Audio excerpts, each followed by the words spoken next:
पाखरू अजून कसं आलं नाही काय माहित. सकाळी लय लवकर जाते आणि संध्याकाळी लई उशिराने येते. पण नेमकं कुठं जाते हेच कळेना. गरम आहे पण टावका आहे. येऊ दे, आल्यानंतर बघतो जरा. पाखरू आलं वाटतं. जरा काय तुम्ही दिलेला रेंट संपलाय. आता तुमच्यावरती दया करून एक दिवस जादाचा राहून दिला तुम्हाला मी. बरं मग मग काय, रूम खाली करायची वेळ आली ना. तुला रूमचं भाडं पैसेच पाहिजेत ना. होय. देते आम्ही, थांब.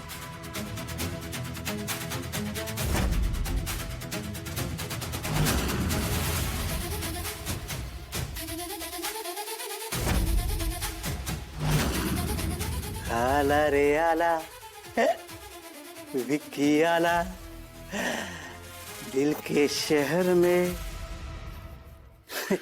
आपण का बोल बाला.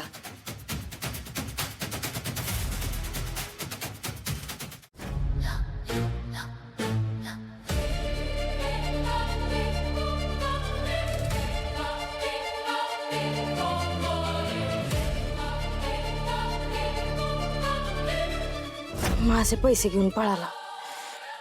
एकदम माझ्या हाताला लागाय पाहिजे होता.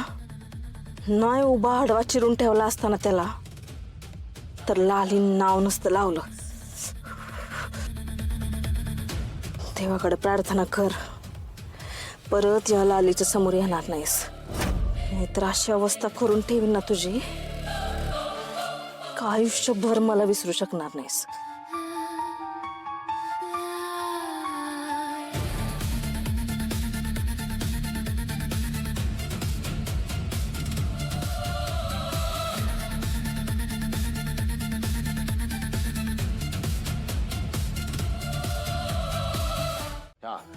साकीची औषधं पोहोचली का? हो.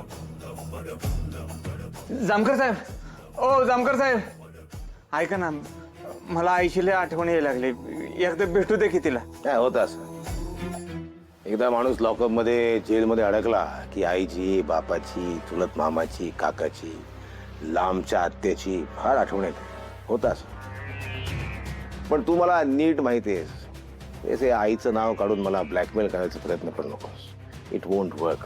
अहो नाही हो साहेब, देवा शपथ मला खरंच आठवण यायला लागली. एकदा भेटू दे की बरं वाटेल तेवढं. शक्यच नाही. हा हे करताय तुला आई सोबत घालवलेले आनंदाचे क्षण आठव. तिनं कसं खाऊ घातलं होतं, तिनं कशी गोष्ट सांगितली होती, हे सगळे क्षण आठव आणि दिवस घालव इथेच लॉकअप पर्यंत. तुला कोणालाही भेटता येणार नाही आणि फारच आप्तेष्टांची आठवण येत असेल. इथे बंधू आहे तुझा, बोल त्याच्याशी. बरं साहेब ऐका, घरातल्यांचं राहू द्या, मित्राला तरी भेटू द्या की. अशा वेळी मित्रांना भेटलं म्हणजे धीर देते. लय खचलोय हो मी. कशाला पाहिजे तुला कोणीतरी धीर देणार? गावातले लोक तुला धीरोदात्त मनुष्य म्हणतात, देव माणूस म्हणतात. तुला कशाला पाहिजे कुणाचा आधार? साहेब ते बघा माझा मित्र आलाय, त्याला भेटू दे की. नाही म्हणू नका, तुमच्या पाया पडतो साहेब, लय उपकार होतील. अरे गोपाळ, तुला मला भेटायचंय ना. हा, अरे मग भेटू शकतो. लोकशाहीने अधिकारच दिलाय आम्हाला असा. आणि साहेब, तुम्ही आम्हाला भेटण्यापासून अडवू शकत नाही. मी अडवणार? अहो साहेब, पण हे चुकीचं आहे ना. बरं मग? अहो मित्र म्हणून राहू द्या, पण पत्रकार म्हणून भेटू देऊ शकता ना. आता तर अजिबातच नाही भेटू देणार. मग मित्र म्हणूनच भेटू द्या ना साहेब, प्लीज. तू माणसाला मित्र म्हणून घ्यायला लाज वाटत नाही तुम्हाला? जामकर साहेब ऐका ना, रिक्वेस्ट करतो, मी तुमच्या पाया पडतो, प्लीज. लय उपकार होतील हो. 3 मिनिट मोजून. 3 मिनिट माझ्यासाठी 3 मिनिट म्हणजे 2 मिनिटं 60 सेकंद. 1 सेकंद वर नाही, 1 सेकंद वर नाही. साहेब थँक्यू.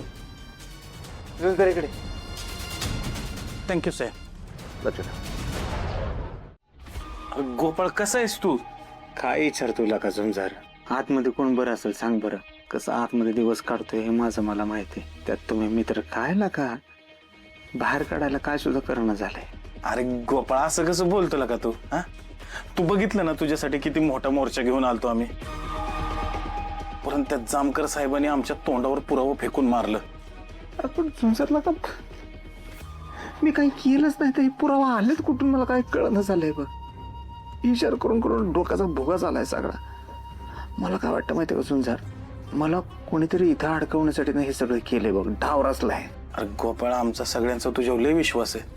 तू असं नाही करणार आम्हाला माहितीये, पण तुला अडकवायला असं कोण करेल? तीच तर कळणं झालंय ना सुंजार. डोकं फुटायची वेळ आली बघ विचार करून करून. कोण करतंय, का करतंय. मला सांग, घरचे सगळे बरे आहेत का? आई आप्पा? आता घरच्यांचं कसं सांगू तुला. अरे सगळं घर हल्लंय तुझं. आप्पाचं तर टाळकच सटकलंय आणि फुला काकू तर रडून रडून बेजार झाली. अरे बघू नाही तिच्याकडं. तुला सोडवायला वकील शोधतात आहेत, पण वकिलासाठी पण पैसे नाहीत आता त्यांच्याकडं. झुंजार ऐका, वकिलाचं बघू आपण नंतर. माझं एक काम करशील करा. तू फक्त बोल गोपाळ, काय करायचंय काय पण करू तुझ्यासाठी. अजून एक बातमी पेपरमध्ये छापून आणायची. देऊ की, पण काय द्यायची बातमी? आपल्या दोघातच संसार. मी तुला जे सांगतोय ते सामकरला पण नाही कळलं पाहिजे, अमिताभला पण नाही कळलं पाहिजे. अरे मग पण अशी काय बातमी द्यायची? सांगतो इकडे ऐक.